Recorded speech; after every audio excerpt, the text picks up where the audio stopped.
when you are 50, 55, I know that 55, 60, 60, we can't go. We're both old men. We can't go as fast, right? He's older, but you're right. We can't go. You can't. Oh, I'm gonna work 12 hours. I'm gonna work 14 hours. Now, Desmond and I, we were just having a conversation about how to manage money. I think that's a very, very important topic. I thought I would share this with you. I don't know where this goes, but I think I want to give you some tips that will benefit you as well. Yes, thanks, Sifu. I guess for context for you guys, I came just a few minutes ago. I was showing Sifu Danlock my finances, right? So I was late on my taxes, believe it or not. Many of you might know my story. I was on the verge of bankruptcy a couple of years ago, thanks to this wonderful mentor of mine who helped me to not only dig myself out of that mess I was in, but now I'm living a fairly, I would say relatively comfortable life, right? I think most people would aspire to get to a position I'm at, and I say that very humbly, but now what? What to do next? So I was late on my taxes at first, and my corporate taxes, my personal taxes. I had to get that mess cleaned up. Yes. Now that that's cleaned up, I just showed you the numbers. Yes. And I guess just to put things in for people's understanding, I don't own a home yet, but I make a multiple six-figure income. I live in a designer concrete, home, 3 floors, fairly nice and big. I've got a luxury SUV. I know that you always talk about middle class, buy a lot of assets that are actually liabilities, and I actually just got thrown under the bus here for one of them. So I thought maybe you guys could learn at the same time, right? Because I'm at that stage right now, and some of you might be at that stage, and you might or maybe learn. you're just getting started. You are still going through school, and you're wondering, hey, now you just got your first job. You just have some money coming in. How do you manage it, right? Because one thing I always say is not how much money you make, is how much money you keep. Right. And it's not just how much money you keep, it's how well you invest that money. Right. Now think back when you came back to Canada, you were struggling financially, right? Making just tiny little bit of money. Now compared to back then, you've 10 times. 10 times. Yes. 10x what you were making before. That's correct. Where did that money go? That's correct. Right? Where is it going every month? Where did it go? And think about, even if you make 2-3 times more than what you're making now, where would that money go? True. So it's the habit that's more important, not just the amount. Because I hear this all the time, that once I used to lie to myself this way too. Right. Where once I make more money, I'll manage it. It's not how it works. It's the habit that makes a difference. Got it. So if you have, I don't care if you're making minimum wage, you have maybe $2,000 coming in every month, you're not managing $2,000 well, $5,000, $10,000, $15,000 is going to be exactly the same. You wonder to yourself, where did all that money go? And in fact, you'll probably have more stuff, you're more in debt, you're more credit card debt, and all that stuff. Right. And then you think, let me get to that $20,000, $30,000, and then my problems will go away. It won't. Right. It's because it's the same habit. And it's probably even worse because I'm middle age now, so I don't have much time. Yes, correct. So I'm desperately now trying to play catch up on how, what are some of the smarter things I can do with the money I've got. First, because most people don't know that money has many jobs. I did not know that. Okay. Yes. Most people, they think money has one job, which is to spend. Right. They think, I get money, I spend money, right? That's broke people believe, growing up thinking money has one job. People who are a little bit smarter, they know money has 2 jobs, which is to spend and to save. Got it, yeah. Right? The really smart ones, they know that money has 3 jobs, which is to... Hold on, which is to spend, and also to save, and to invest. Spend, save, invest. And invest. Okay. And the very wise people, Right. very wise people, they know money has 4 jobs, which is to spend, save, invest, and donate. Yes. To and give you look back, at the Warren Buffett, you look at Bill Gates, right? Yeah. Those are the people who really get it. Money has 4 jobs. Right. So the way I used, this is not new by the way, I learned this from the book Richest Man in Babylon. That's right. This is not from the me. Buckets, right? The buckets, right? So it talks about that. So I want to keep it very, very simple because here's why I know this. If you make your money management system very complicated, you're not going to use it. You're not going to use it. I'm not going to use it. Like no one's going to use it, right? Right. So I want to keep it very, very simple. So I use the bucket money management system. So what is the bucket management, I guess for simplicity's sake? Yeah. I sometimes have discipline. I think I'm a pretty disciplined person, Yes. right? You would agree. And but I find myself having, shit happens, life Yes. happens. Oh, suddenly this month we need this, or that month we need this, And always something always happens. yeah. So right? it's hard to maintain that discipline when right. all these emergencies keep popping up. That's right. So very simple. Imagine every dollar that comes in, Yes. you divide it into 5 buckets. Okay. Very simple. So the first bucket is what I call your necessities bucket. Okay. So this is where you pay your bills, right? I would say 60% of your money. 60%. So every dollar that comes in, 60 cents goes into this bucket. Got it. Your electricity bill, your car payment, your house payment, right? All that stuff, your internet, your cell phone bill, right? Right. That's your necessity bucket. So let's say you're making $1,000 a month, hypothetically, $600 goes into this. You're making 10,000, then 6,000 goes into that. Got it. Very simple. Makes sense. So that's 60%. The next bucket is what I call your emergency bucket. Okay. That's then 10% of your money, every dollar that comes in, goes into this bucket. Right. Now, emergency money means money you put away for a rainy day. Right. It could be medical expenses. Right? Yes. It could be something happens to your family, you want to have that money there. Yeah. This money is, people talk about emergency fund. I don't like to touch this money. Right. How do you not touch that? I just put it away. So Yeah. what I do is I actually go to my banker, set up a bank account where every dollar comes in, it goes into this account. It's like a savings account. I don't It's nothing touch. fancy. Just I do not touch. Okay. It just goes into that. Right. Don't feel like, oh yeah, I wanna take a vacation. Let me dip into that money. That's not. And you wouldn't use that money to buy gold or investments or stocks or something that came up. You wouldn't touch it. No, Okay. no. From a psychological point of view, what I notice is when you have cash, Yes. it attracts more cash. I mean, I don't have time to go into all of that, but what I notice when you have money, it's like the habit, when you can accumulate money, when you have the habit of accumulating money, you accumulate more money. Right. When you don't have the habit of accumulating money, you always have no money. Doesn't Right. matter how much money you make. Okay. So that's the second bucket. Second bucket. Second bucket, Got it. okay? The third bucket is the investment bucket. Okay. So that's also 10%. So 60%, Yes. right? 10%, 10%, that's your think of that's your future, that's your retirement. Got it. So richest man in Babylon talk about pay yourself first. This is the pay yourself bucket, that 10%, Got it. right? Okay. So it's that 10%. And then you have 10% is what I call your learning bucket. Okay. This is where you learn your skills. Right. You go to the events, get coaching, seminars, online courses, 10%. So imagine you've got $1,000, right? $600 goes into the first necessities. Yes. Right. Then you have $100 goes into the emergency. Yes. $100 goes to investment. Right. $100 goes to learning. Right. Could be reading a book. And then last one, that last 10%, that's your fun bucket. The fun bucket. That's, okay. that's your Mont Blanc pen. That's your tutorial. That's your sashimi. It might be a little bit big. That bucket might be a little bit big It's a right little now. bit big, right? It's a little bit big right A little now. bit If big, I'm honest, it's a little bit big so, right now. So then you know if it's 10%, then there's no guilt. Right. Right? Okay. So when I buy something fancy like AP watch, Yes. I use the fund money.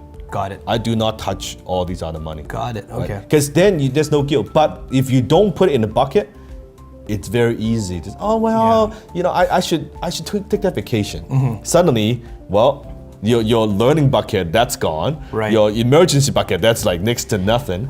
So I've got a question, Sifu. So, you know, I know that you also say invest in yourself, Mm-hmm. and you know, my investment bucket is very small right now. And as you know, where we live, it's very expensive. Yep. I mean, I would be saving for years before I could even make a small investment. So I've taken, just correct me if I'm wrong, but I've taken some of that investment money and have invested it into learning. So my learning, I've doubled up my learning Yes, by that's investing fine. myself to That's get fine. higher income skills. Yeah. And then through that high income skills, it increases more income, and then I should start now. So to so fill you that up. notice when you do this, when you use the bucket systems, Yeah. the first reaction most people would have, I can't live off like 60%. Yeah. There's no way in hell. That's not enough. So then you know, okay, you need to upgrade your skills Right. so you earn more, right? We talk about So this not a just lot. like cutting coupons, saving money. We're it's not talking about that. But Right. at the same time, while you're increasing income, you need to have the habits in place. Got it, okay. I would rather, if you cannot do the 10% right now, Mm-hmm. do 1%, do something. do 2%. Because you need to have the habit in place. Okay. If you have zero habit and you think it's like some future thing is going to happen, it's not going to happen. Yeah. If you cannot do 6, okay, let's say 80% you going into that, let's do 5, 5, 5, 5. Would the bankers look at you weird if you go to the bank and just say, Oh, they I would. want Doesn't 5 matter, they're broke. Right. It doesn't matter, right? Okay. So it's the habit that makes the difference. Got it. Like your investment bucket, that's your golden goose, Right. right? But you look at, I think I was reading statistics, like the average Americans, more than 50% of Americans have less than $500 in their savings account. Yeah, many of them don't even have $500. the 3 months you need. Oh, minimum forget is 3 months, $500. Wow. So it means that one emergency Yes, wiped out. wiped out. They're one paycheck away from poverty. Right. That's like 50-60% of the American population. Wow. That is, and America is one of the wealthiest countries in the world. I've got another question. I'm not sure if you want to add that also with this discussion, but the leveraging of credit cards Yes. and rebuilding of credit. And I know you're not a credit specialist. You're not. That's not you're an you're a mentor and so forth. But I was always told that like for obviously the accountants that you've introduced me to have been very helpful. To divide and make sure you have 2 clear credit cards, one for business use, one for personal one use. corporate, yeah. Right? And then even that not to max them out every month, to use 60-70% and pay them down. 60, So make 70% sure pay them down. you don't accumulate any credit card debts. Yes. You pay that off every single month. Got it. So if it's as long as within that 60%, Yes. you're fine.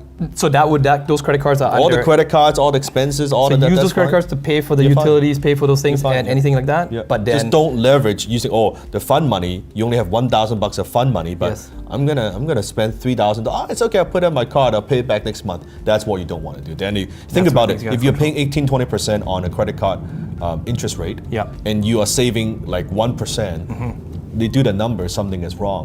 But here's the thing. Okay. What I learned is this. This is like the bare minimum. wow. Okay. The 10%, like Richest Man in Babylon talks about the 10%. Yeah. It's like bare minimum, meaning that if you want to be comfortable in 20-30 years, this is if you want to get it there like on like a fast track. Yeah. This number is too low. Too low. Too slow. Yeah. It's I get too it. low. I It's can too see it. low. Being very slow. I was writing an article. I'll share this with you. Yeah. If you're making less than 50K, 50K, 10% is good. Yes. If you're making like 50 to 200K, that numbers, your investment bucket needs Yes. to be at 15%. 15. Okay. Got it. If you're making 200 and 500K, 25%. Damn. If you're making $1 million or more, 35%. So that means then 35% go to investment. What shrinks is your necessity bucket. Because Right. you cannot be making $1 million And your necessities 600, keep being. I mean, come that just on. means you're being you bring- frivolous and yes. spending too You much still money. spend like Yeah. 300. If you're making $1 million, 350K, Yeah. that's fine. But So maybe like but 8 imagine pieces of sushi, not 20 pieces of sushi. 3 and spending pieces of sushi, and then get a udon, right? It's cheap, right? Get a miso soup. Don't be right? buying all your friends sushi. That's you know, right. the Otoro, Chutoro, all It's the big stuff. Because when you know the numbers, example, Yeah. I tease Desmond. I'm, oh man, Desmond, you spend like $200 on sushi. Because in my mind, I'm like, holy fuck. Because that's $200 if you can put in some kind of investment in a stock in 20 years. That meal is expensive. That's true. Like whoa. It's not just $200. That It's costs not, me it's not probably $200. a couple $1,000. It's not $200, right? And I'm not saying like I'm the last guy that will tell you not to enjoy your life and things like that. Do it this way. Yes. As your income increases, you do it this way. The fund money, spend Yes. whatever you want. It's kind of a reward, like maybe once a month if you did something that was worth it, that earned more. And That's stuff no problem. Like you can reward yourself every single month. Just don't go over the limit. Got it. And you wanted this to be automatic. When this requires you to sit down and you do it, it won't happen. I'm just telling you, it won't happen. It has to be done automatically. So talk to the banker. Talk to the bank and say, your banker will look at you weird and say, why do you set up like 4? What the hell is this? Right? And then you're like, you gotta pay some a couple bucks for the accounts fees and forget about that stuff. It doesn't matter. Right? It's the habit of it. So then you know, because then you have fun with this. Okay. At first, when I did it, I had no money. Right. But I did it. It was 1%. Yeah. 1% just emergency, right? I was spending more on learning, but it was just no money because I wasn't debt. But I still do it. Then it's like, oh, 1.5%, 2%, 3%, 4%, right? And then to more and more. One person inspired me so tremendously, Sir John Templeton from Templeton Fund, billionaire. He started off investing 1% of what he earns Yes. and spends 99%. Didn't have a lot of money. Before he passed away, Yes. he was only spending 1% of what he earns. Wow. And 99% invested. Wow. That's like he reversed that. So you gotta think about, and then because then you be excited about looking at The your numbers. emergency fund, like, oh Yeah. yeah, you feel good, like, you know what, things are okay. something happens, I could take care of my family. I could make that happen, right? Now the emergency fund is just like whatever I paid off on the credit cards, I guess. You know, That's sure what I I may mean. have some good credit, but that's the only emergency fund. But it's And not then even and that then you much. look in your investments like, oh, holy shit, I got next to nothing. Most people have next to nothing. Yeah. Right? And they're like, oh yeah, and then that's why they think, let me buy some stocks or Crypto cryptocurrency and all stuff, right? You don't look at that. You just look at that. Boom, What's boom, a healthy number to get to in your investment bucket before you can even look at investments? You know, just put it into it. Okay. Don't even think about that so much. Got it. Because the right thing, if you do due diligence, aim for, don't get greedy. yes, 7, 8, 9%, 10%. Like, don't get greedy with it. Mm-hmm. Got don't, it. Don't. Oh, I'm gonna get a 20% return. Forget about it. Right. What you want is a consistent return, that 8%, that 9%, but over a long period of time. Right. Right. So you think that let's say you're gonna retire at 65. yes, You say, okay, I still have that much time, but knowing if you don't put money into it, now yeah, I don't have much time for that. Yeah, I've got Yeah. like another 25 years, right? So- yeah, right? And Yeah. knowing when you are 50, 55, I know that 55, 60, 60, we can't go. We're both old men, we can't go as fast, right? He's older, but right, we can't go. You can't. Oh, I'm gonna work 12 hours. I'm gonna work 14 hours. No, it's exhausting, It's yeah. exhausting, right? Now you now sit down like for a few. Like, okay, when I was younger, 20-some-odd years old, I can do this for 10 hours straight. Now, like 2 hours into, my back aches, my neck aches, like my hand, like. I gotta go spend some more money on a massage. Yeah, like now, yeah, seriously, right? I do, like, for real, seriously, yeah. right? Now I go get a massage every single week. It's the same thing. But so that's how we manage money.